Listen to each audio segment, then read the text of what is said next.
Le 22 février dernier, un enfant a été happé par une camionnette sur le chemin Chambly en tentant de traverser cette route passante. Nous nous sommes d'abord interrogés sur la sécurité de cette traverse alors qu'une résidence Chartwell est en construction tout près de ce lieu. Notre nouvel intérêt pour cette résidence nous a mené à nous rendre à leur bureau situé à Montréal où M. Maxime Camerlin a accepté de répondre à nos questions sur l'instauration de cette résidence.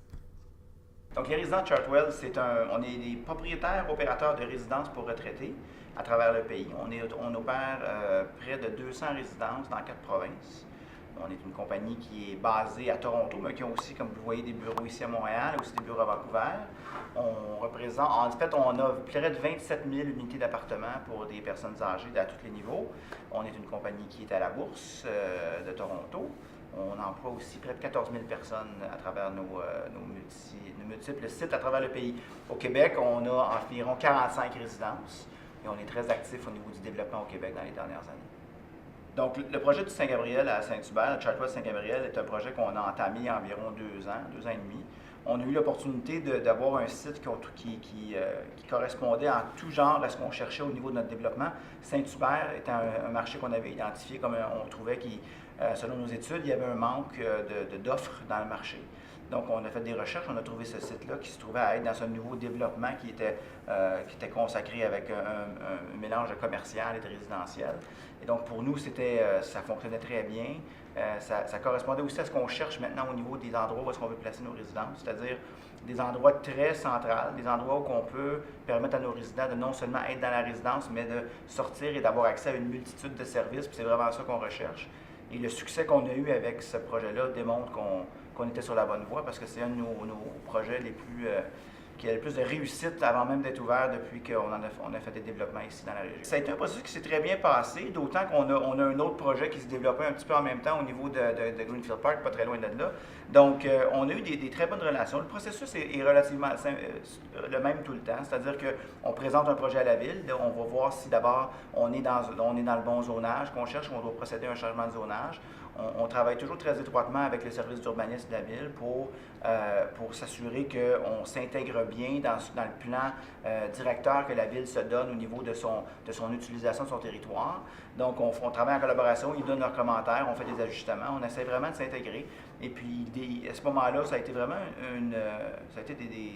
des collaborateurs très, très, très sympathiques et on n'a vraiment pas eu d'embûche particulière, donc c'était très bien. Suite à cette entrevue, notre curiosité a pris de l'ampleur concernant ce type de projet. Pour en savoir davantage sur l'installation de résidences pour personnes âgées, nous avons demandé une entrevue avec une personne de la ville de Longueuil qui pourrait nous éclaircir sur nos questionnements. Peu après notre demande, nous avons reçu une réponse positive. Nous nous sommes donc rendus à l'hôtel de ville où Marie Laperrière, urbaniste ayant travaillé sur ce projet, a accepté de nous accorder cette entrevue. Les bénéfices pour une résidence personnes âgées pour notre ville, en fait, ce qu'on sait à la ville de Longueuil, c'est qu'on était en manque de résidences pour personnes âgées privées ou que ce soit public ou privé. Il y avait un manque certain.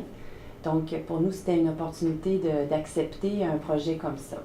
En fait, pour la résidence Chartwell, la nouvelle résidence qui est au 5885 chemin Chambly, évidemment, on sait qu'on est sur chemin Chambly, qui est une rue quand même assez passante au niveau des piétons. Donc, oui, on a fait quand même, on en a discuté avec le comité de circulation, puis il va y avoir probablement des interventions. On était au courant déjà que c'était pas facile de traverser sur cette rue-là. Les élus étaient très au courant et ça faisait partie de leur grande préoccupation pour cette nouvelle résidence-là. Donc, c'est évident qu'on va avoir quelque chose. Nous avons été personnellement invités au dévoilement officiel des aires communes de la résidence. C'est à ce moment que nous avons réalisé qu'il y a un écart entre la clientèle visée et la situation économique moyenne de la population de Longueuil.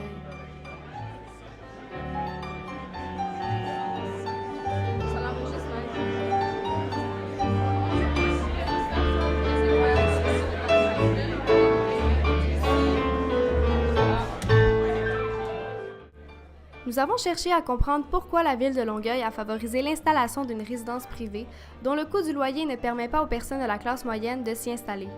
Pourtant, on insiste sur le fait que la demande est élevée dans ce secteur. Tandis que des incertitudes existent quant à la trajectoire résidentielle précise des baby boomers, il n'y a nul doute que le nombre des aînés en perte d'autonomie gagnera en importance et que d'importants enjeux émergent. Chose certaine, le besoin augmentera dans les résidences publiques comme les CHSLD et ces gens ne pourront donc pas habiter dans les résidences privées comme Chartwell, qui pourtant sont en forte croissance de développement partout au Québec. 3, 2, 1... Yeah!